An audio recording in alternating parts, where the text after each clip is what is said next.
This morning, Senator Wyden's office in D.C. announced that this is not the proper time to be proposing fast-track legislation for the Trans-Pacific Partnership. That's what we heard, and his chief of staff said that in an interview about Warren Hatch's proposal to start to hold hearings on TPA or FastTrack later this week, today presumably. And anyway, the chief of staff said, Wyden says this is premature. Let's not jump ahead on this fast track. We're not ready to decide which way to go on it. Maybe a concession to the opposition we're seeing in the community all across the country against this brutal trade deal that would wreck American jobs, repeal banking legislation, make internet access more difficult. It involves 12 different countries around the Pacific Rim, 800 million people, and 40% of the world's economy. This is a big banker deal that's going to wreck America and a lot of other countries. And I think Wyden knows he's been dancing around with proposing fast track to rush it through Congress. But he's probably seeing the opposition now, and I think so. It's just a delaying action. You don't think he'll fail to join with Hatch to propose fast track, do you? Well, he's under a lot of pressure. 3 town halls this weekend in Oregon, and he's going to be opposed in all of them. I mean, I think maybe there's a little bit of a bending to all the pressure from the people. So we can only hope. Yeah, on Wednesday, largely conducted by the trade organizations like Oregon Fair Trade, a tour went to 3 different cities and addressed different senators, including Wyden's office in Portland. That was Oregon Fair Trade and the Citizen Trade Campaign, which is a national organization. We can take another one. Went to 3 different offices on Wednesday. Give me one, So there's a lot of opposition to this. Wyden's going to hear about it. Yeah. Well, there's a big effort going on in the House as well.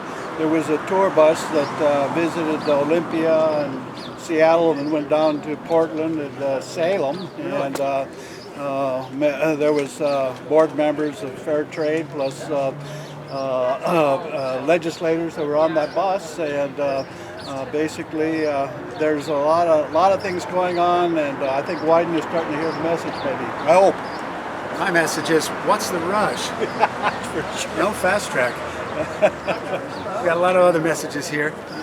Stop corporate greed, jobs with justice. I want to see what this sign says. Smart track is just fast track in disguise.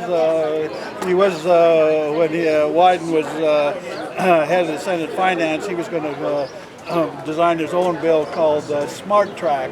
But anyway. So anyhow, lots of different sides, lots of people here too, lots of cops. I guess the feds have pulled back in the building, but anyhow, we're getting some attention maybe. The building being District 9 Federal Courthouse on, where are we now? West 6th Street in Medford. 310 West 6th Street. Senator Wyden has an office here. He's not here now, but he's been all over this state, and where places even he is not, but letting him know we don't approve of fast track or the Trans-Pacific Partnership. That's for sure. Yeah, when he was down here in Grass Pass a couple of weeks ago, he got in a little bit of hot water too.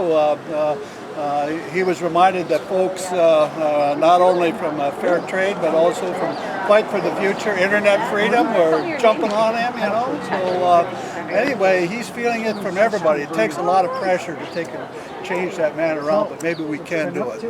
And one of the things, if we're still going, that is particularly pertinent here in Jackson County is our GMO crop ban ordinance that the citizens passed back in May. That would be subject to repeal under the Trans-Pacific Partnership as a barrier to corporate profits. But a beloved ordinance fought for hard by many local citizens in Jackson County. Josephine has one too. And that would be subject to the international corporate court that would overturn that ordinance, and all the work the citizens did would be removed, and corporate profits would take dominance. So we're particularly interested in organizing here and expressing our wishes in Jackson County. Yeah, I also hear that the Tea Party has come out officially against this.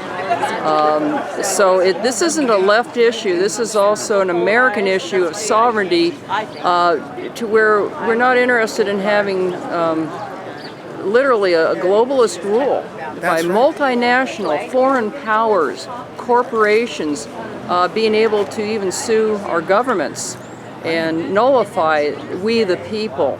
So I just wanted to make a comment to that as well. A good point. I mean, it's not a left or right, Democrat, Republican, liberal or conservative issue. Just like the GMO crop ban, we had people on the right not interested in corporate influence over our local land use and local economies, and same with the Trans-Pacific Partnership. It's about the people's rights, whether they're left, right, liberal, conservative.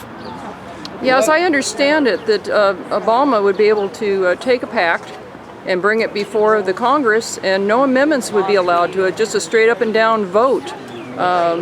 That's pretty fast, without knowing what's in it. And even I've heard that, and you can verify this for me, that the trade agreement itself has not even been made available to our Congress people for analysis, let alone for them to be considering passing this. Well, that's right. The TPA, or Trade Promotion Authority Act, that Orrin Hatch is working on right now is designed after Nixon's FastTrack legislation, and basically it's keeping everything secret. Obama is part of this too.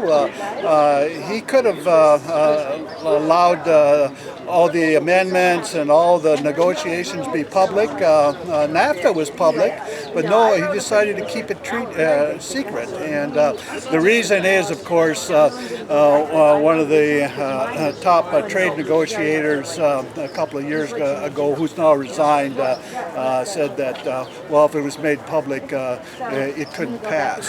So anyway, yeah. Well, thank you very much. Okay. Thank you. Yep.